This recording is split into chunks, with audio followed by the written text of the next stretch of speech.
Okay, I'm getting ready to play something for you, and I want to see if you catch it right at the beginning. I want you to see if you catch what this gentleman is saying as he talks about Jefferson Davis. Take a listen. Jefferson Davis was attending a Sunday church service in the capital of the Confederacy, Richmond, Virginia, when he heard the news. Union General Ulysses S. Grant had broken General Robert E. Lee's defenses in Petersburg, less than 25 miles from Richmond. By nightfall, the evacuation of Richmond needed to be completed. At approximately midnight, Confederate cabinet members, officials, their families, and the entire treasury, the mythical Confederate gold, were finally making their way south to Danville, Virginia. They did this on the only railroad that was still open. This was April 2nd, 1865. 1 week later, on April 9th, General Grant and General Lee met at the Appomattox Courthouse to sign the Confederacy's official surrender. America's Civil War was finally over. Even with a surrender and the Civil War effectively over, the President of the Confederacy, Jefferson Davis, didn't want to admit defeat. He set up a temporary government in Danville with his trusted advisors, John H. Reagan, Judah P. Benjamin, John Breckinridge, and Burton Harrison among them. He did this to try and figure out a way to reinforce their troops and push the fighting further west. Privately, he began making plans to flee abroad to a sympathetic Britain or France in order to create a government in exile. It was not to be. Did you catch it? Jefferson Davis. If you didn't catch it, he stated that Jefferson Davis was in church and that it was over. It was going to be over for him. And he's in church. As we've been talking about, we're going to stay on this as we continue on, as we stay in the time machine, as I stated. H.G. Wells' time machine. We're back in time. For those of you that are new, we're back in time. The last few videos, we're taking a step back into time because I'm going to continue to show you that this nation is far removed from anything Christianity. And this is just another example because the president of the Confederacy, Jefferson Davis, was in church. And that's the problem. A lot of these people back then and even now, these so-called politicians and all of them, they claim to be lovers of the Lord. And they go and he's worshiping. What I would have loved to been in that church service to hear what they were talking about. And this man that owned slaves and his brother owned slaves. This man that is still continued to be worshiped today. And for those of you that has never heard this, I played this clip a while back, maybe last year or so. But for those of you that have never heard from this Jefferson Davis, one of his actual slaves, actually talking. There's only a handful of audio recordings of slaves that were alive that people that they have in the archives. And this gentleman, this man you're about to hear is one of them talking about Jefferson Davis. Take a listen. Of a formerly enslaved person. Few know that in the decades following emancipation, interviews were done in an effort to preserve their stories. And in tonight's Prime Focus, you'll hear some of what they said as part of our partnership with the 10 Million Names Project. ABC's Alex Verche brings us their stories in their words. I want you to tell me how you got your name. I got my name from President Jeff Davis, the President of the Southern Confederacy. He owned my grandfather and my father. My grandfather was a blacksmith, and my father had learned how to write a little bit in Richmond, Virginia before he brought him down there.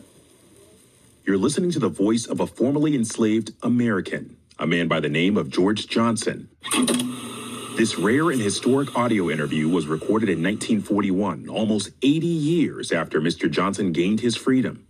He and his family worked on a plantation in Virginia owned by Confederate leader Jefferson Davis, a staunch opponent of abolition. That's one of the people that Jefferson Davis owned and owned his father, the gentleman talking. This guy, Jefferson Davis, was fighting like heck, him and all his cohorts, to hold on to their profits, hold on to all of these things that they want to continue to push forward through in society, this perverted version of Christianity, what I always talk about. It's a perverted version of Christianity, is what they promote.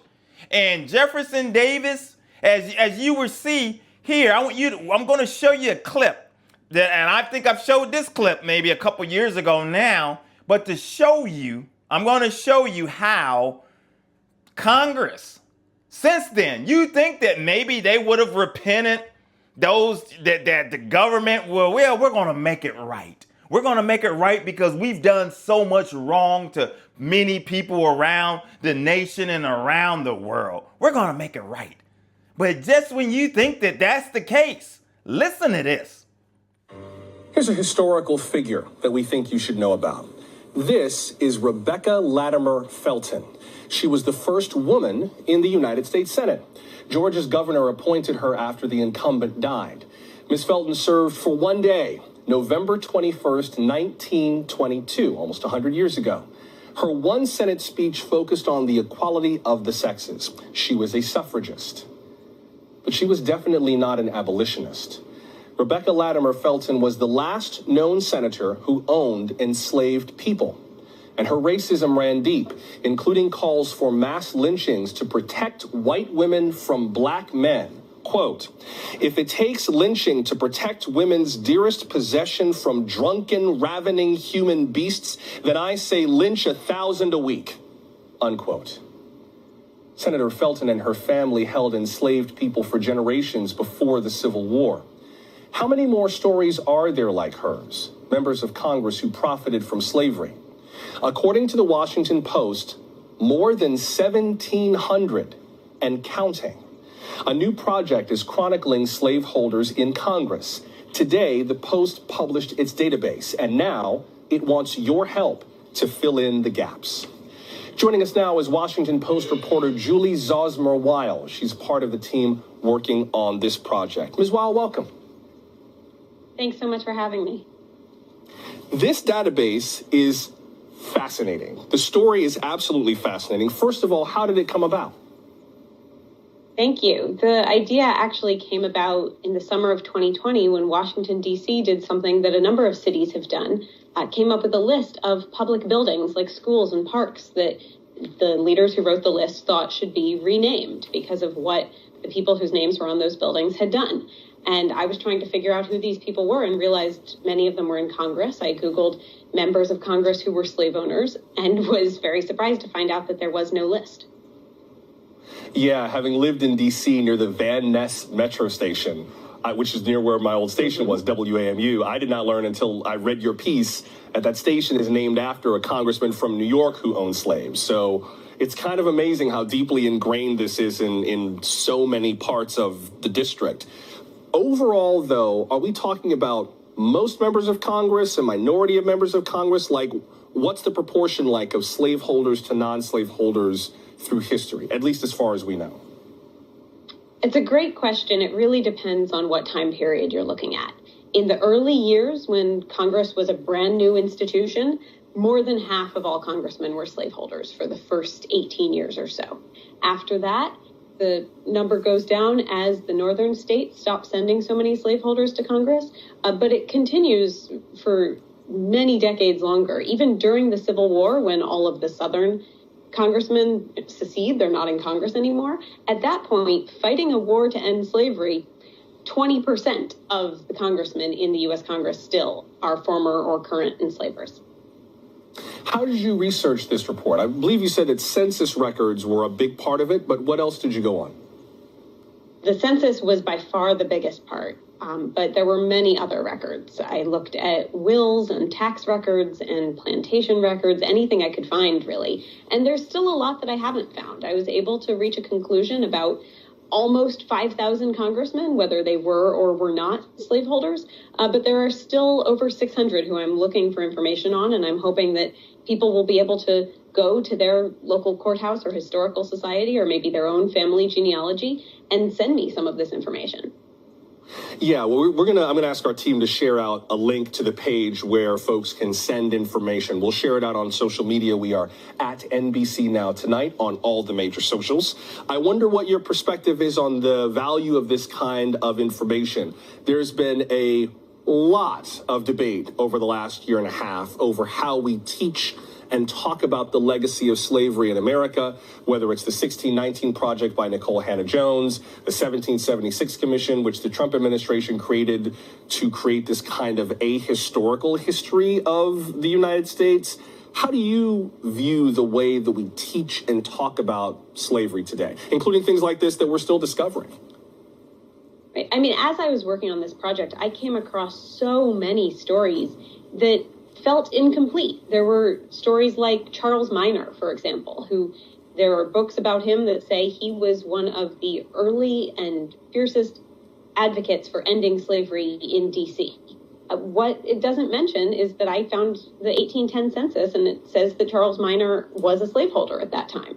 So what happened in between, I don't know, because that part of the story hasn't been told. These stories are not complete.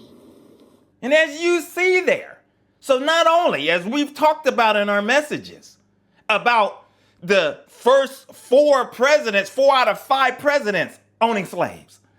This nation with the indigenous people, I mean, that's a whole nother series that we would have to deal with, and all of the other craziness that has happened on with the nation. And then, of course, we're focusing on an Atlantic slave trade because this thing profited these folks for generations. And guess what?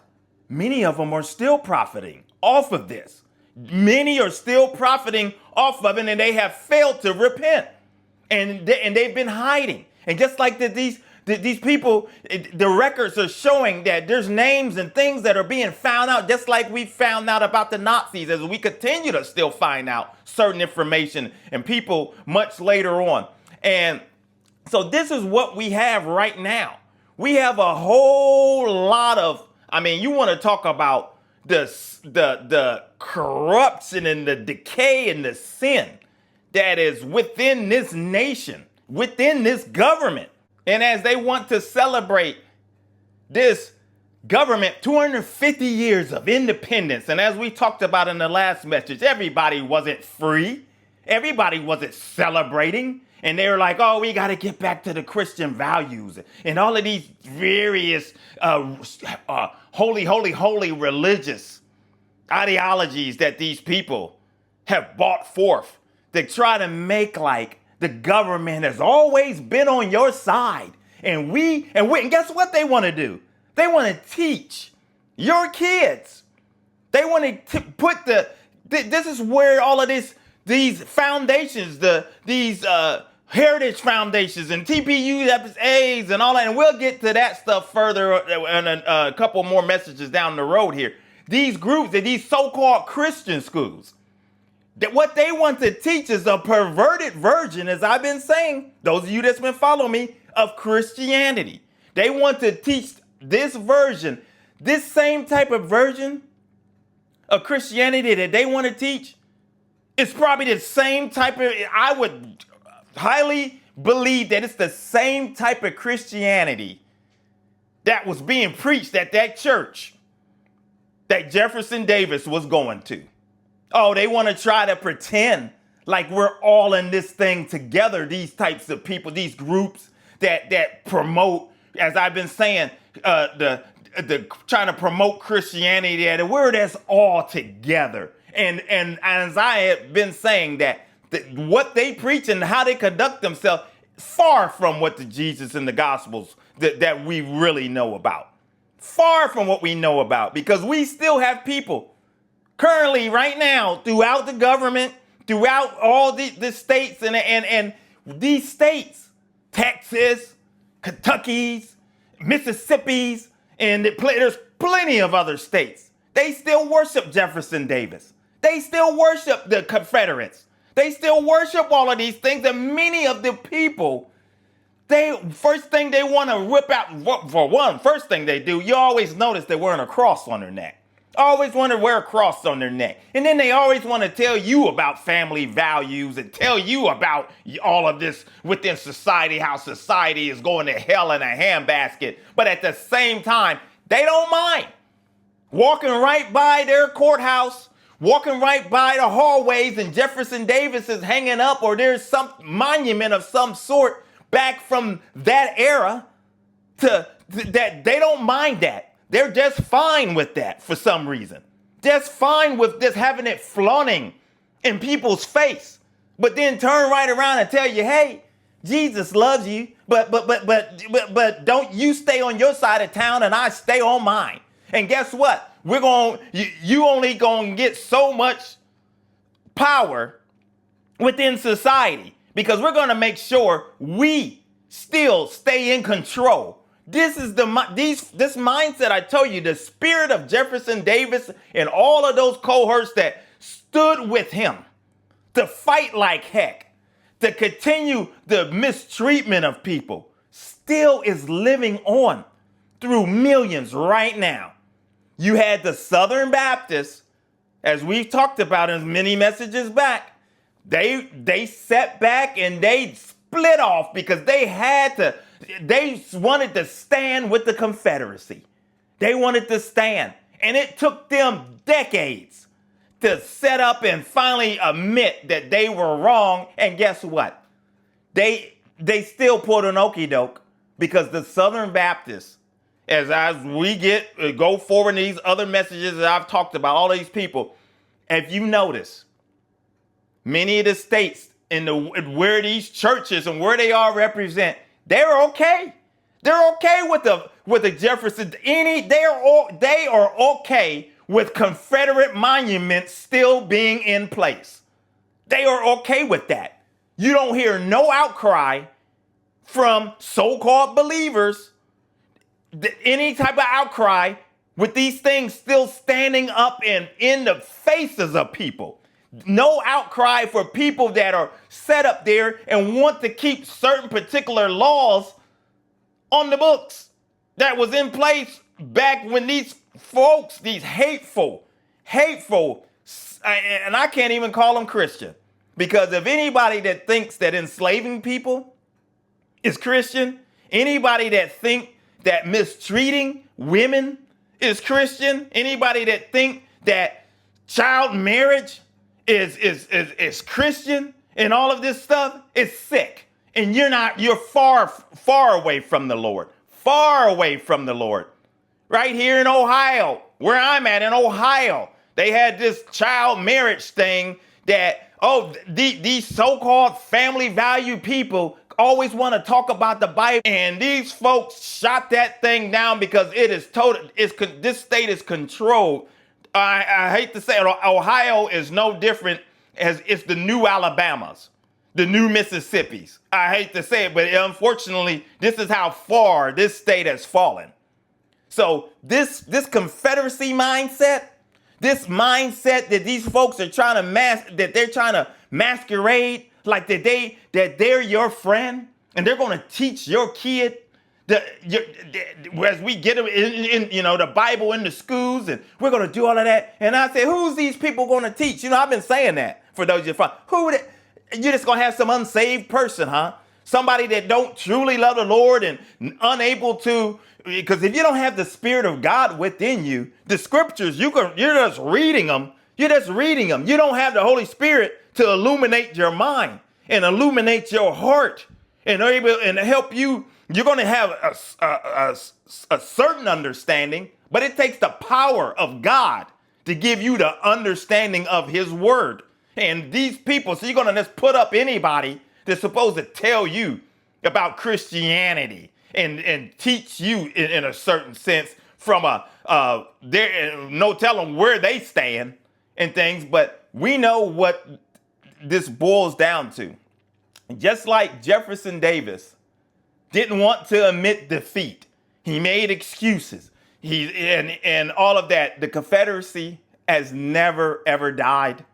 It has laid dormant in certain ways, but it continues to spring its head up as we move into the next few videos or so, as we get into that the fight that you will see after the Confederacy, of how bad it really was, to show once again that this nation is far, far away from God. And the church is a disgrace, because the church, as I mentioned, especially in these places where they are okay with Confederacy floating around in people's faces and people getting away with that. And you think it's okay in the church that's to stay silent and not having an outcry against that? That's a problem. That is a problem. And we're going to continue to talk about the problems that the church want to continue to run away from, tackle Satan and his tactics, punch him right in between the chops. Evangelism for God's your channel. My name is Maurice Braxton. Until the next video, my friends, take care. God bless.